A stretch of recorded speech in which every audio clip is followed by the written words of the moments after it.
welcome to our inaugural partnership session between the Royal Television Society and the Production Guild of Great Britain, which we are thrilled to be doing together. I'm Lyndsay Duthie, I'm CEO of the Production Guild and also on the committee for the Royal Television Society Thames Valley Centre. So let's get started from idea to screen. So how do you come up with an idea for a script or a new television series? How does the commissioning process work? How do you bring your idea to screen? What are the different production processes? Well, in this session, we're going to get all the answers, and we have the most amazing lineup of speakers for you, which will cover every stage of production. So Chloe Seddon. So Chloe, if you give us a wave. So Chloe is Head of Development at Parable. Chloe's worked across development and production throughout her career and has credits in everything from documentaries, features and specialist factual through to entertainment formats and reality. We have the fantastic Bianca Gavin as well. So Bianca is Head of Production for Scripted at Pulse Films. Bianca is the primary production point of contact for all projects from development through to delivery. Karen, Post-Production Supervisor. Karen Redfern is a leader in post-production and delivery for independent feature films and TV with over 20 years industry experience. She set up her own company, Complete Post-Production, a couple of years ago, offering post-production supervision, which includes budgeting, negotiating delivery schedules, managing post-production workflows, and preparing all final masters, including contractual paperwork for delivery. And last but not least, in the visual effects spot is Dee Allen, and Dee is joining us from Long Island. Is that right, Dee? So you're 5 hours behind in terms of time zone, but it's a little cooler there than it is in the UK, I believe. That's so with over 20 years, a little cooler, yeah. just with over 20 years experience in both production and post-production for commercial, advertising, TV and film, Dee has worked on projects alongside an impressive list of creative directors. These include Steve McQueen, Michael Gondry, Sofia Coppola and Anthony Mandler. He currently lives in the US, where he's Vice President for Artists and Client Relations at Company 3 Method Studios. So we are in very, very good hands in this session. So let's get started. Chloe, I'm coming to you first. How do we get started? We've got a blank piece of paper. What do we do? Yeah, that is a big question. And yeah, it is not one with an easy answer, I would say, but there are lots of ways to get started. When you're thinking about ideas, I guess there are different approaches coming from kind of strategy, sort of quite methodical place, where you might start with a steer from a channel, which is obviously helpful in terms of guiding where you're thinking. I think a lot of channels are getting quite data driven now, especially with the rise of the SVODs. So it's important to look at what's working on channels, what's rating, what's worked in the past is always a good place to start. You know, you kind of need to think like a broadcaster, I think. You know, you need to know what's on telly, what's doing well, where are the gaps, like what audiences aren't being served on channels. So that's the quite sort of, those are the things that you sort of need to think about in terms of when you're starting from scratch on ideas, I guess. Another way to get going is to be led by talent or access. So that can be you know, if you have a particular talent, on-screen talent in mind that you can build an idea around, you know, find out more about them, their passions, their expertise. It can be through access, if you have access to an interesting place, and build an idea around that. And those are really lovely, like tangible things to start building constructs and ideas around. And then obviously there's just the ideal world of creativity and strokes of genius that might just come from absolutely anywhere. There's no rhyme or reason to this, really. It's, I think, about having as much sort of scope to read, be out there, have conversations with people, you know, watch films, go to exhibitions, travel. You know, inspiration can come from anywhere, really. And you just never know when that nugget is gonna land, you know, in your lap. And then you can take that to your team, you brainstorm, you bring all your minds together. And ideally, you're in, you know, a really rich people from different worlds and different backgrounds, so you can all bring something different to that process, and you know, and see where you get to as a team ultimately. So that's sort of really starting from scratch. That's I think how I like to think about development. You're either going very sort of you know, about method and strategy, or you're just looking for that sort of moment of inspiration, wherever that might come from.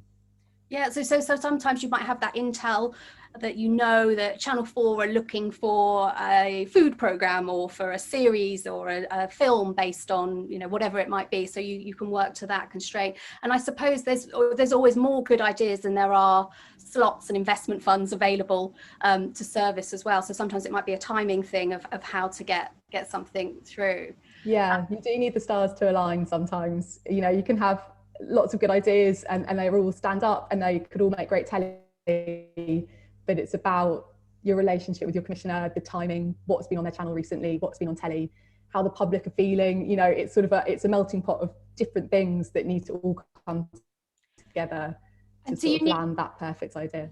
And do you need to develop quite a thick skin because there's so many rejection? I think it's like 1 in 200 ideas or something that you might get away. So I suppose it's oh, you haven't quite developed that yet. I'd say, yeah. I mean, I think that's something you learn, and you become thick-skinned pretty quickly in development. And it, you know, and again, as I say, it's easy to get downhearted when so few ideas feel like they make it through, but it really is. You know, it's about keeping going, coming at them again and again, not losing hope really that all those stars are going to align at some point. And just, you know, it's about stamina. You know, you just got to keep plugging away, and eventually something comes off. And when it does, it's sort of all the greater for it. Yeah, I think I remember when I used to pitch to commissioners, I'd go in with a long list of ideas and it was always the one that you least expected that would get the interest, or you'd quickly pick up on something that they said, oh, we're looking for this and a bit of this, and then you try and kind of join them together to give them no excuse to not commission you to move forward to the next stage. So, yeah, that dialogue's really important. I think the more you can build relationships with commissioners, the more you understand them and their channel, you know, that's where over time those moments come, and it's so great when you can collaborate with the commissioner because they're so much more invested in the idea as well if you've built it together, and it gives it a much better chance of getting the green light ultimately. Have you got any examples you could share with us of a program you've got commissioned that you've come up with of how that came to life? Came to life. Well, one interesting long journey, but a series that's done very well actually over the years, was more of an entertainment format I helped develop years ago, called Just the Two of Us at MTV.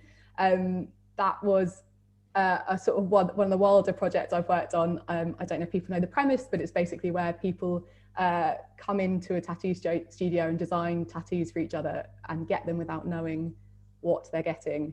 Ultimately, it's quite full on, but that, as you can imagine, was quite it started as sort of a hilarious top line of, we were talking about what would be the worst thing I think you could do to each other, to a friend, and someone said, oh, you put terrible tattoo on them, and then that was sort of a long process of development in terms of finding brilliant tattoo artists who would get on board. That was part of our long sort of funded development process, really working out the format.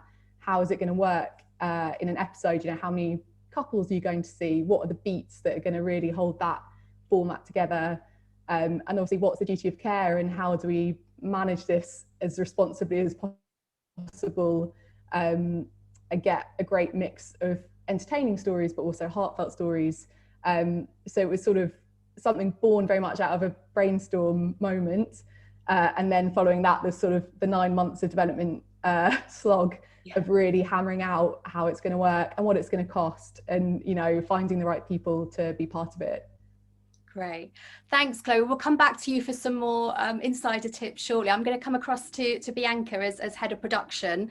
So you're working in scripted, so slightly different in the sense of, well, I suppose you tell us how it works for you. You're commissioning scripts or you're pre-buying things. Tell us from your point of view how it works.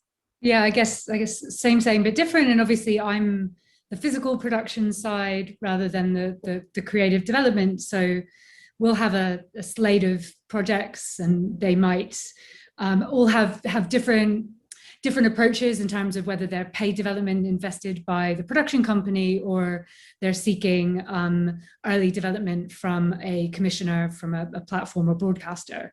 So those two, projects can kind of have, a different start to life, and they may have certain talent attached or not. But once it gets to a certain stage of either paid development or approaching what might turn into a green light deal, then, from my perspective, it's all about budget, schedule, and talent packaging at that early stage. So really, my area is waiting for the creative to get to a point where people sort of want to understand how much the project could be budgeted at, to see if it fits the strategy of whoever might be financing it, or what kind of finance plan might work for that project, whether it's something that would be sold outright to, say, Netflix, or it would be co-financed, and maybe the production company would hold different territory rights. So it's sort of what's the package, and how does that fit with the creative ambitions, and is it contingent on a certain schedule, a certain budget, or a certain talent being attached? So that's really the very early stages. So from my involvement, it might be pulling a development budget where it's just one writer pulling together a series Bible and maybe drafting episode 1, or doing some early writers' rooms to see if it can get to a phase 2 development, or potentially a green light. And how long, I mean, I suppose it's how long is a piece of string? How long do the projects usually take? I suppose it completely depends on what you're working on. To get to sort of development, to green light and prep and that sort of phase. Yeah, I mean, it really depends on how that writing process goes. So many projects, it's about how it's structured. Are you expecting one writer to write all episodes? If it's, presumably multi-episodic, or it could be a film, but like if it was multi-episodic, that's usually when things can start to get complicated, because you don't know until you know more about where the finance is coming from. You have to schedule that writing schedule, and then see how that would slot into a production schedule, where you can see that you're realistically going to have enough scripts before you start filming. So you might not have all the scripts if it's multi-episodic, but that you have enough of the scripts in advance and enough detail on where the season is going that you can confidently move forward with a budget level and sign off on that to move into prep. Because nobody wants to fund pre-production, because that's when the train is, once you start going into prep and you start hiring lots of people, or even soft prep, you certainly want to know that you've got the key talent, and that we're all, and a finance plan that everybody's comfortable with, and isn't on the rocks. Otherwise there's no point. And in order to get to that point, you might need to have your key lead actors attached. You might need to have your director and producer attached. You may need to have more than that for everyone to sign off in green light. So as head of production, and your territory, and incentive plans, and all of that soft money that can support the project. And as head of production, can you give us an overview of who might be in your department, the different job roles? I mean, it's fairly wide, I guess. Well, sure. I mean, I guess, the in-house team, we have myself, a coordinator and assistant, and our COO, and then we have the creative teams, our in-house executive producers, and then the linchpins of, finance and legal and PR and comms. Like, those are the key roles that sit in-house, and HR, particularly in times like this. We're very lucky to have be a company of a size that has an HR department.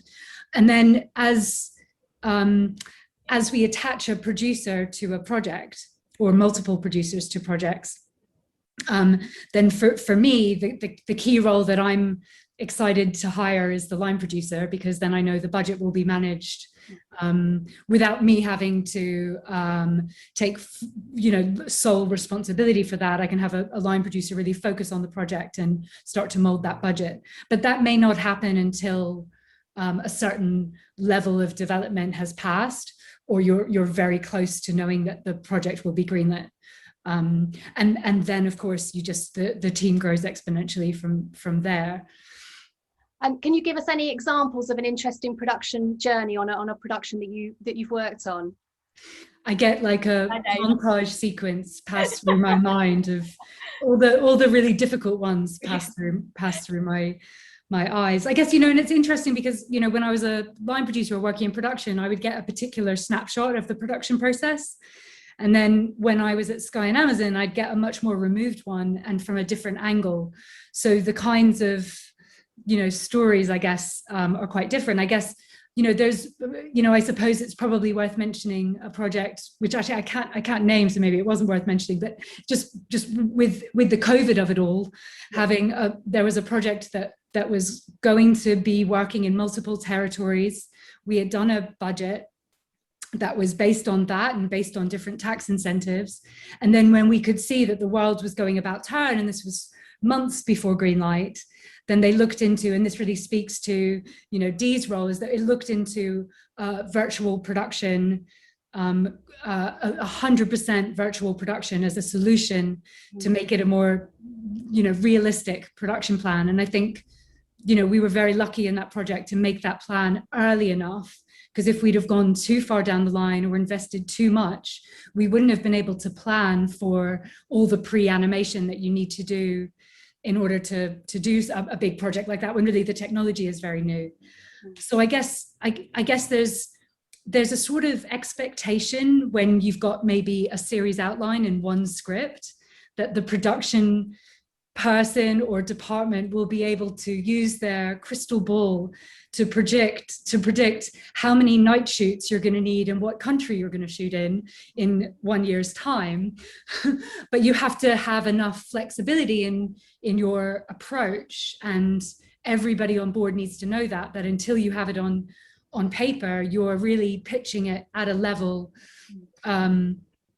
that might change. And certainly I've been on projects which have had to go back to the funders and ask for more money, and maybe they've said yes, maybe they've said no. Certainly cast breakage is something that you can plan for a little bit more. If you're going to get an A-lister, everybody understands that it's worth investing maybe up to a certain amount of money, because that will elevate the project. So maybe that wasn't too many specific ideas, but the kind of things that. No, but it's a good overview. And as you say, quite often you're just trying to predict and guess because you haven't got all of the production team on board. You haven't got all the vision lines up. All production people are deeply psychic. And they have a plan A, B, C, D, and E. Well, this is it. They're risk managers. They're always thinking about, well, maybe we'll put in this placeholder number of stunt days. And if it's not that, maybe it will go into extras. And you kind of have an understanding once you've been through the process of the kind of ebbs and flows that's realistic. Yeah, but your mantra is about on budget, on schedule, get it delivered. well, it needs to match the budget expectations of everybody. It needs to match the schedule expectations, and the talent need to be available. Ideally, managing expectations is always important. Brilliant. We'll come back to you, and I guess we'll have to touch on the COVID thing at some point. We can't avoid it, seeing how it all affected your workflows. But I'm going to come to Karen. So Karen, Bianca's done her bit, and he's coming to you now for post-production. At what point do you get involved? How does your role work? Give us the inside track. Although it's post-production, normally we come on in pre-production and do the budgets for the post-production and the workflows, and because even when they're shooting, you need to have editors in place, doing the assemblies, filtering back any footage that has been shot that has to go back into camera to be shot on set. So it sort of starts right at the budgetary stage is the best time for us to come in, just to make sure that workflow and there's enough budget in place to cover the post-production at the end, but also all those little bits in the middle that people don't think about, and footage and archival and anything that because especially in TV, on a lot of times it's as the camera shuts and the mags come off and the cards come out, that is then classed as post-production. So you know, sometimes you can end up setting up the DITs and the labs and the backups and the transfer of the data and make sure everything's QC'd. And even before it even gets to post-production, it's the scheduling and workflow of all that and making sure everything's backed up 3 times and the director's happy with what's coming back on to set, if anything's got to get back on, if it's the right ratio, is it the right resolution to be played back, is it the right format, frame, and then you deal with all the people supplying screens on set. And so it starts sort of there, and then it settles down a bit during the middle, hopefully. Hopefully. The shoot, because hopefully you've already prepped all that.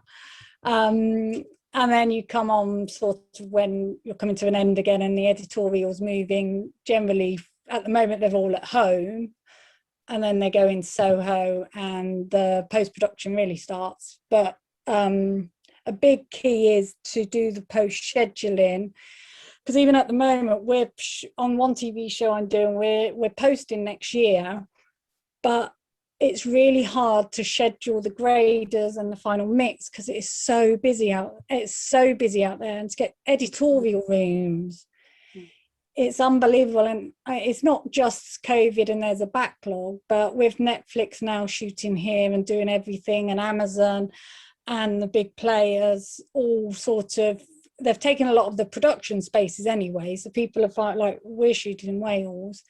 But also which is fine because they pay much bigger money than general TV and film, but sort of they always get prime places of prime slots. There's always sort of trying to find an edit room or an editor, even an editor or an edit assistant. I mean, edit assistants are like they're waiting gold at the moment, trying to find them. So yeah, it's sort of the whole process. So although it's post-production, it's actually right from pre-production. And when you Bianca was talking about the line producer, that's basically what we are in post-production. We take over the budget. So the line producer will hand over his budget to post supervisor to then manage the budget the same during the post-production, basically. And you're generally always fighting with a line producer as well, because they're always trying to steal some of your money from someone. They always try to dip into the post money. And I think in post, if I'm right in thinking, there's been more technological changes, particularly over the last, well, COVID has obviously changed things as well in terms of remote working overnight, but even before that, with, you know, using hard drives and, you know, the days have changed so quickly. I mean, it changes really quickly. I mean, from the biggest change was probably from cutting on film to Avid, and you never thought that would happen, but that happened really quickly.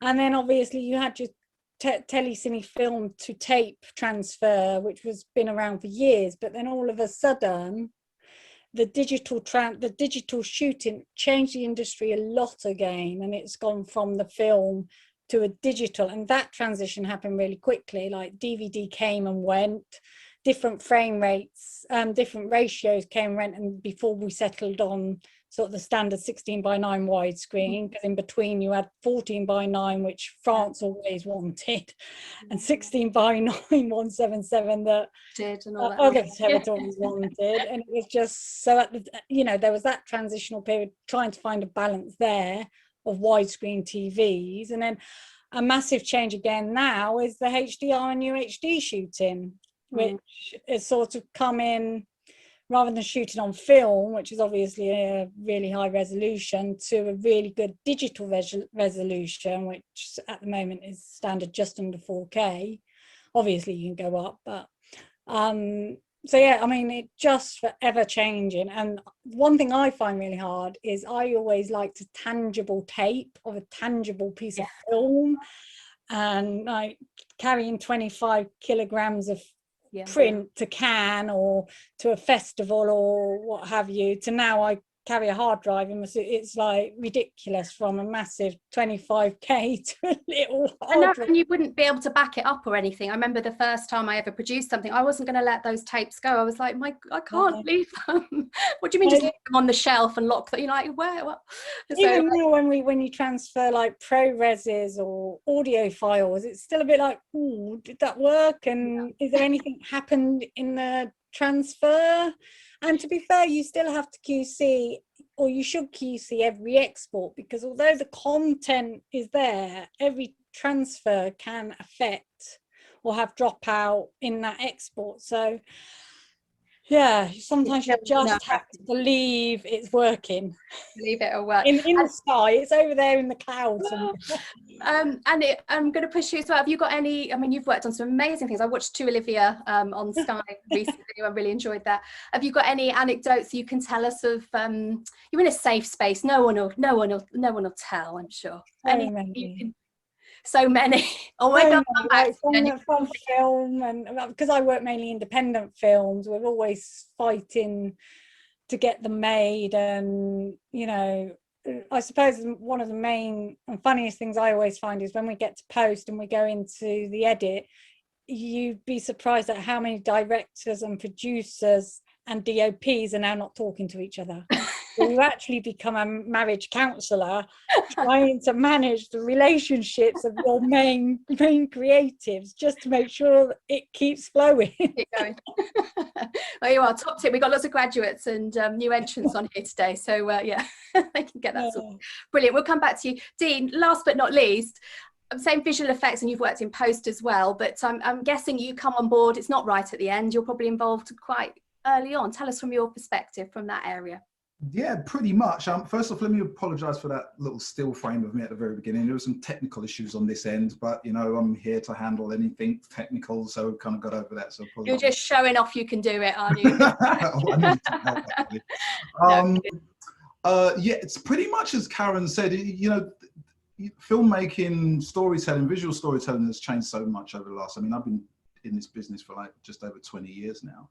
And I started, you know, when I was studying at university, we had one avid to go through the whole university, you know, Steenbeck, we cut on Steenbeck, film taped it together, and then this thing came out where it was all zeros and digits, and we were like, whoa, things are happening really quickly. And so the progress in that telecine process that Karen referred to, I remember that very well. I started off working in post-production in Soho as a runner. Used to literally run around with cans of films here and everywhere.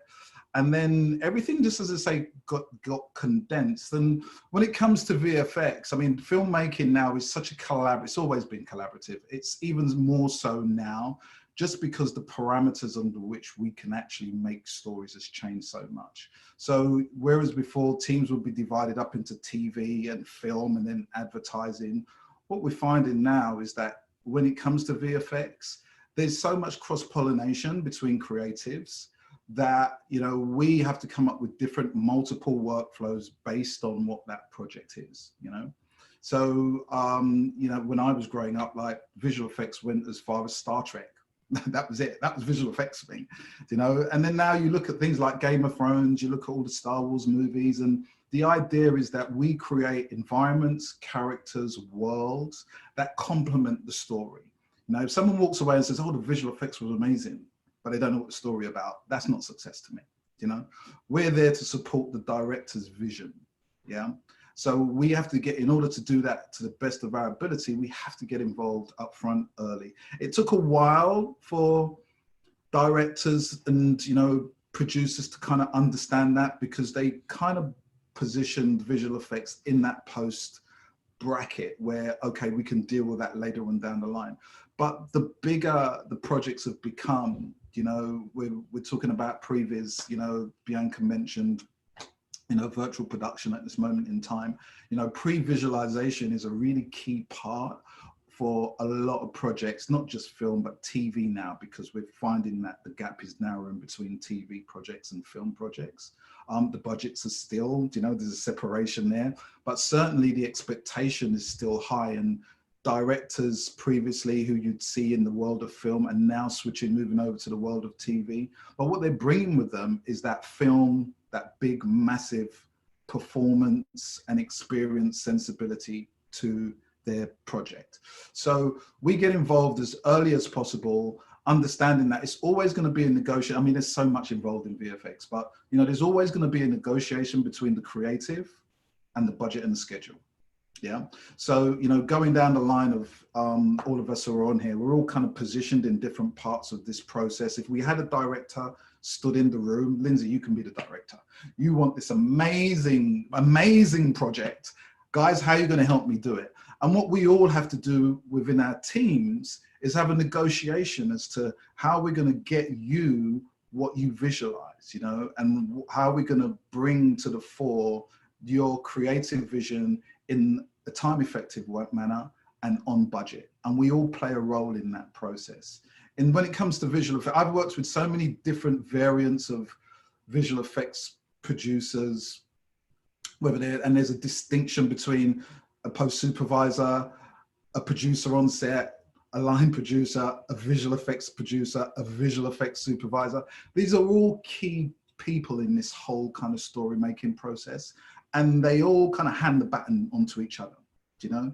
And we all try and make sure that, you know, I always say 80% of what we do is communicate, you know?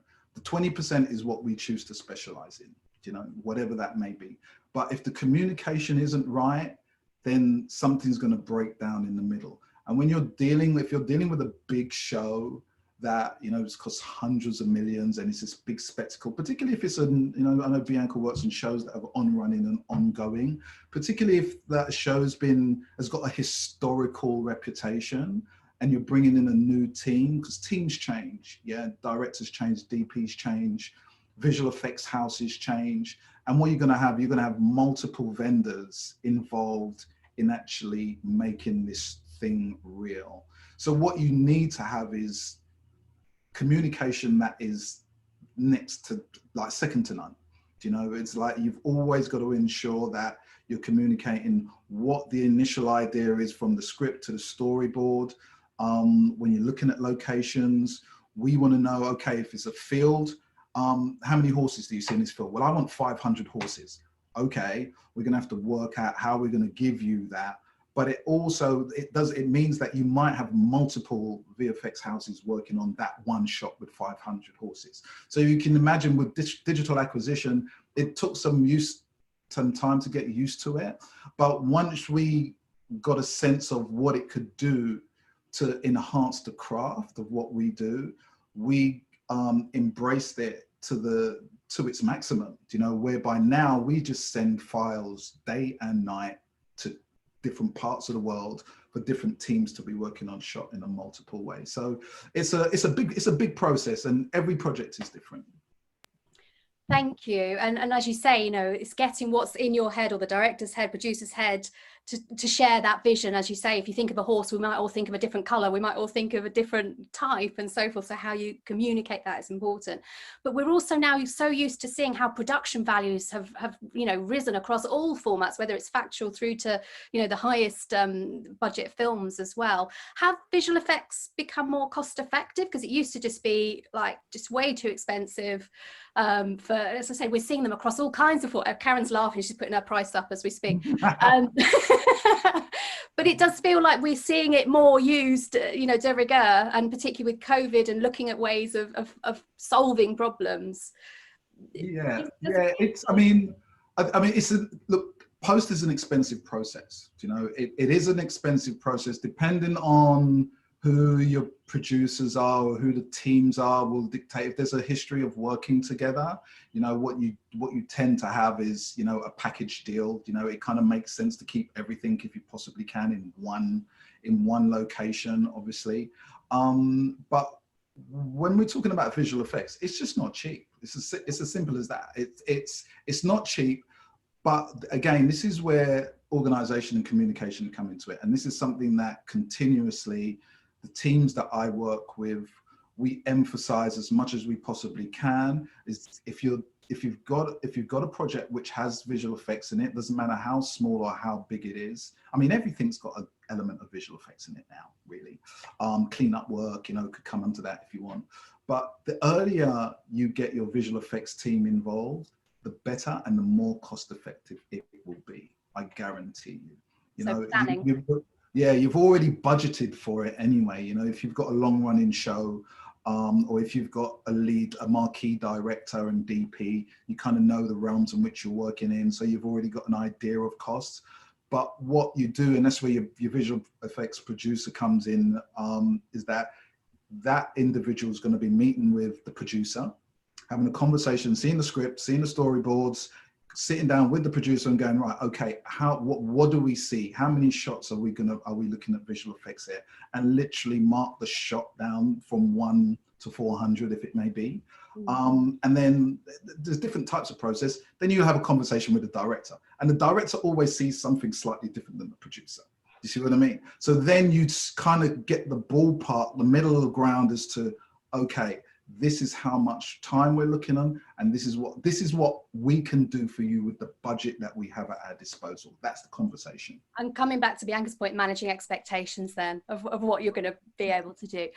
I could listen to you all night. You should all had your own 1 hour slot, shouldn't you really? But I'm going to go to some questions, and we'll come back and find out how you got started in your careers as well, because I know a lot of people will be really interested to hear that. So I'm going to whiz through some of these questions. So Daniel, I think this is for you, Chloe. When approaching commissioners with a project story or concepts to pitch, what would companies expect from a creative coming in from an independent background? So as an individual looking to pitch an idea, is what you mean? Yeah, possibly. Yeah. Or maybe a small indie that's not known with a track record, perhaps.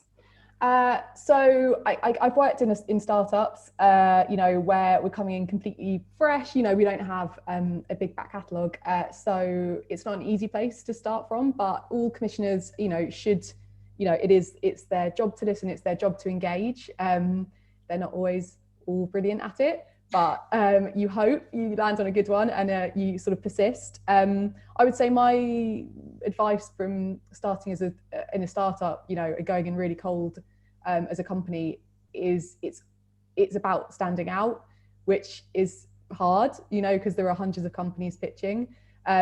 But if you have, you know, a special piece of access to an individual or to a brand or a company that no other indie has, you know, you stand out because you're the people that have that. Or if you're working with a particular talent that is special, unique, you know, you're going to stand out. Or if you come at things, you know, in just, you know, if it's a format, it's just got to be, you've got to really push yourself to think, would anyone else have pitched this? Like, how original can we be? Like, how would you punch through? And it's not easy, but yeah, it's sort of trying to work out what that selling point is that you think no one else might have that you can offer, and trying to identify that, I think that's how we got off the ground as a startup. And I think if the idea is there, then I'm sure the commissioner will match you up with another company if they feel you need support, or will work with you to achieve that, because, you know, at the end of the day, good ideas are, you know, people will still want. So yeah, absolutely. Yeah, they'll pair you up if sometimes brand new indies, you know, they want to test out a little bit, and they'll look to pair you up with another independent as a co-pro, just, you know, for extra support, and their own peace of mind, I guess. Great, thank you. A question for Bianca, or someone wants you to look at one of their projects. Bianca, I'll leave that for you to have a look at in the chat box. Karen and Dee, I guess, how common is UHD, HDR? Is it just for the streamers? No, not at all. I mean, lots of people are shooting, like to Olivia. We shot UHD, and that was a film for Sky and an international sales agent, and Sky wasn't on board at the time, so they, rather than shooting film, they decided UHD, and that's small independent film. Obviously, if you're shooting for Netflix or an Amazon and they're financing it, then yes, they do want UHD. If you're delivering to them, I believe if you were 2K, they will still take it. You don't have to if they're not paying for it. if they're paying for it, they can have sort of anything they want, I suppose. So no, I mean, it is really coming on board now, and I think Channel 4, I believe, are going UHD later this year or early next year. So it's definitely even if you don't deliver UHD, so to Olivia, everything, the delivery was actually a 2K delivery up until the point where Sky came on board and wanted it for UHD, and then we obviously had the UHD data that we could use, but originally we were only doing a 2K delivery. So I think UHD sort of was found a mid-ground between film, whether it's 35mm or 16mm, and it seems that 16mm and UHD are sort of, the question is, shall I shoot film 16mm or shall I shoot UHD, where obviously 35mm is still top of the chain. Yeah. And I'm a film girl, so it will always be top of the chain for me. Thanks, Karen. Career paths. Bianca, let's start with you. How did you get started? I know we've got sort of a mixed audience, but I'm guessing quite a few graduates and so forth on here as well. How did you get started? Well, I mean, the short version is that I had an audition when I was 13 and I didn't get it. And my father was an out-of-work actor, so I decided at 13 I wanted to be a producer, because I guess I didn't know head of production roles existed. So I still feel like I fulfilled my 13-year-old. So I was very lucky, I think, because I'd had, even if it was sort of the downside, I just decided I wanted to be the person who made the decision about actors rather than, and I loved films at that time. So I did a lot of work while I was still in school. In theatre production, and then when I was at university I volunteered on student films, and by the time I left university, one of the MA students and I set up a little company for a short film, which sort of helped to elevate in my very naive mind that I was a producer already. But through that I just had a very, very lucky opportunity when I graduated to work on music videos, and so through kind of developing short films and working on music videos, I went to commercials and feature films, and then worked my way up the production department. I think it took a lot of, at that time, it took a lot of sacrifice of my social life and sacrifice of funds to just, I was just very, very driven, probably more driven than I am now. So it was a productive time in my life, but also, you know, filled with a lot of luck. You know, I didn't have the money to learn to drive, so I kind of couldn't be a runner. And so in a way I kind of had to elevate and skip that, because otherwise, you know, getting work was really difficult.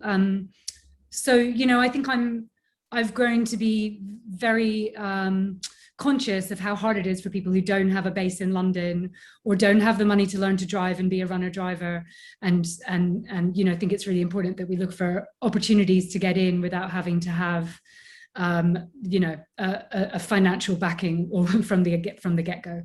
And you really, you know, live by that as well, because I know you do so much to try and champion new voices and diversity, as does Dee, and I know Chloe and Karen as well, but I know you both work really hard to do that, because it isn't easy to get in, but once you do and you know good, you'll kind of quickly sort of move through the ranks, and there's certainly opportunities. Production is booming at the moment, so I think it's always good to share our knowledge about these other roles. As you say, we kind of knew about the producer role and director role, most people know about that, but maybe not the post-production supervisor role, and you know, all the other things that go around it, which are sort of less perhaps obvious sometimes as well. Yeah, and I think there's like it's a really interesting time, because there is more work out there than there ever has been, and it's easier to find that work than it used to be.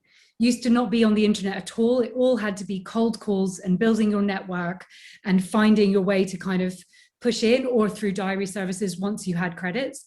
Whereas now there is more opportunity than there has been. I just hope it opens the door to people who might not have found the industry otherwise. Absolutely. And Dee, same question to you, how you got started in the industry. Well, I'll try the condensed version as well, what I can remember. As I mentioned before, and you mentioned in your introduction to my bio, as it were, I studied for 5 years actually. I did a communication and a film degree at Goldsmiths, and then I had an interest in entry into the business, is that because I had kids when I was really pretty young. you know. So by the time I started as a runner, I already had 2 young kids. I had these grand ideas of making amazing documentaries that will change the world, and really breaking through my generation and just changing everything. And then I realized I need to get a job because I need to put some food on the table for my kids. And I got lucky. I think we all get a lucky break. I mean, my graduation film at Goldsmiths was chosen to be posted in a facility in Soho, and for, I think it was over a weekend. And as I mentioned, my idea of post was one avid that we all had to stand in line out for 2 days to get in there to use it for like an hour. And then all of a sudden I was sitting in this room where someone said to me, would you like a beer? And I was like, wow, this is cool. Yeah. And then asking me, how would you like this to look? And I was like, this is great. I need a job here. So I just got into post in that way. And then discovered, I mean, for me, it was great. You know, I've always worked on short films, made short films and written, and, you know, that's my whole No Chiefs world. But how I kind of figured it was, if I work in post, I get to meet all of these people. As Bianca said, it's very difficult when you start out and you're waiting for a production to come along, or you're waiting to get your driver's license so you can be a runner. Whereas I just lived down the road from the facility that I worked at, and I could go there, drop the kids to school, go into work. And I met so many different people, you know, different directors, producers, everybody who's on this Zoom, all these types I met. And that kind of helped direct me into my career path, as it were. So I started off as a sound and then edit assistant. And then as my kids started to grow up, my partner at the time says, you're hardly here. And you're working during the week, 18 hours during the week, and then the weekend you're running around with your friends making videos. Like, when are you going to see your kids? They're going to be 20. So I kind of shifted it, and I kind of went into production. And I worked through, back in the days, Karen, you remember it was bookings as opposed to producing, wasn't it? You know, you phone a booker. So I was a booker. And then I got another lucky break in that Channel 4 was starting this new free to air channel called Film 4, which we all know and love now. It's Film 4, E4, More 4. And I kind of turned out to be their producer, you know, their post producer, as it were. So the tapes would come to me and I'd book the jobs in, and then because I could use an Avid as well, because I had that technical knowledge, they'd say, we haven't got a producer or a director sitting around, can you just cut it? So I'd cut the thing, and then all of a sudden they said, do you want a job? So I joined them in the creative services department as a promos director, writing director. And that was my passion, really. You know, I've always been into music, you know, from when I was at school. I was in ramshackle bands and stuff. And I've always been into photography. My dad was a part-time photographer, dance and poetry and all of that. And visual storytelling is where all the art forms coalesce for me, you know. So I've always been engaged with that side of what we do. And then my experience working in post and visual effects has really just kind of just rounded all of that for me, you know, because I've learned so much from working with some really esteemed artists, you know, whether they're performers, whether they're directors, whether they're DPs, and I just always keep my ears open. So that's why I always say is that we're all still learning, you know, this move into digital acquisition is only going to continue, because, you know, at this moment in time, you know, one of my teams are talking to Sony and all the big manufacturers about, you know, what monitors they're going to come out with in future. And that's going to dictate, you know, what formats we will be shooting on further on down the line, how we go about working with creatives to give them the imagery that they want, you know. And it all, so there's all this thing that goes on behind this magic curtain, you know, that I've always been fascinated about. And I'm not too far from that student working with one Avid. Like, it's not far removed from who I am today, to be honest with you. You're too creative, but you create your own luck. There's no such thing as a lucky break, a little helping hand, but you create your own luck. Chloe, how did you get to give us a quick outline how you got started? So for me, I didn't know anyone in telly wasn't necessarily sure it was what I wanted to do, but I really wanted to give it a try. I didn't know how to get in, but I was very fortunate. I got pointed to a scheme called The Network. I think it's still called that. It's part of Edinburgh TV Festival. A lecturer at university. I was studying biology and science communication, and I really enjoyed the science communication. I loved the journalism side of it. I was making little radio shorts and little mini docs, and I just loved it. And he said, yeah, you should just apply for this scheme. And yeah, thankfully I did, and I got on. And that led to an opportunity to have an internship to get a first sort of foot on the ladder. So I would just totally say schemes, you know, there are lots out there through different broadcasters, through festivals, through charities, like there are so many now. And I would just say apply for them all, because you never know, you might get through, and that can be a brilliant start.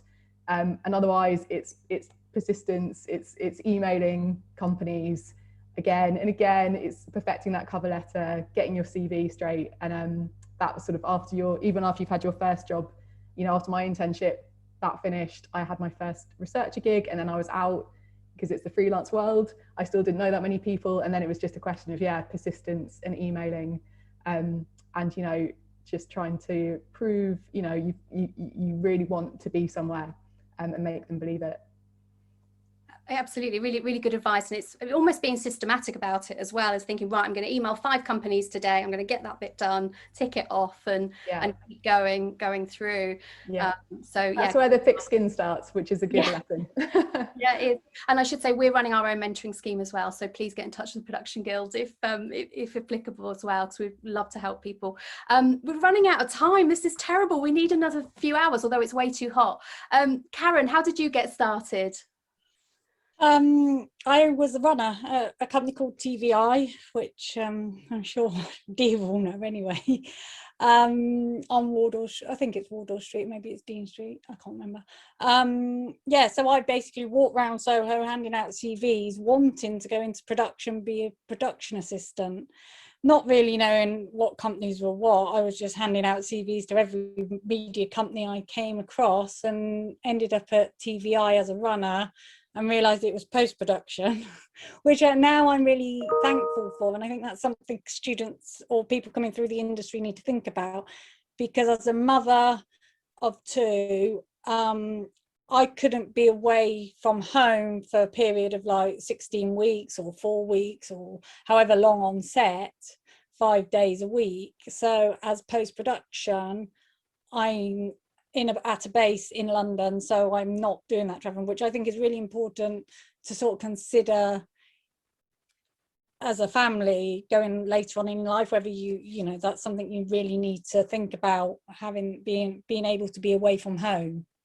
I was at TVI as a runner for about 6 months, I think. 7 o'clock in the morning, 7 till 7 at night, just running Soho, getting sandwiches, getting cigarettes, taking the post, getting people's shoes mended, you know, whatever they wanted, I did.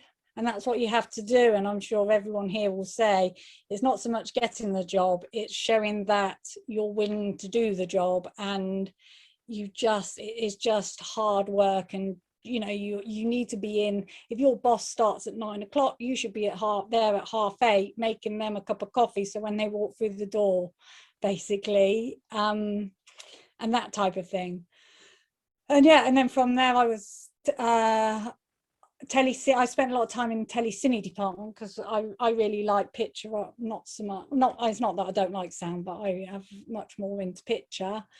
And Goldcrest Films were remastering some of their old library and asked me to go and join them as their technical assistant and just help run there. So then I went to Goldcrest Films for about 6 years, which is a sales and distribution company, which was really good because I learned all about the sales agent side, which is a really important side, because that's where all your money is made. Once you've made the film, you need the sales agent to sell that film to someone to get it back in on the film side. They did a bit of TV as well, and then from there I left to join a servicing company where we basically took delivery of films and TV projects for people and paperwork, and then we'll distribute them worldwide. And then from there, I set up my own company. And although I still do a bit of deliveries and bringing in films and TV projects, I also now do much more post-production supervising. We've literally got 60 seconds left. I can't believe how quickly it's gone. I hope you'll all come back and do another panel, and we need, as I said, longer to go through all of this. But perhaps I can just, in the last few seconds, just go down the line again and just tell us the best bit about your particular stage in production, if you like. So I'll start with you, Chloe, and then come to production. So the best bit about being a head of development or working in that area. I think the excitement of a brainstorm, like the excitement of when something is said in a room or that you think of that you feel, yeah, that's great. And at that moment you recognise it is really exciting. The eureka moment. Bianca, best bit about head of production? I mean, just turning a creative idea into a practical reality is so satisfying. With the infinite number of ways that you can do it, and finding a way to collaborate and work with talented people to find the best solution. Brilliant. Karen, post-production? Seeing the finished product, I suppose, because we're the last ones that goes through when you go and check print it on a screen or on a monitor. Brilliant. Dee? It's unfair, you gave me a little while to think about it. Yeah.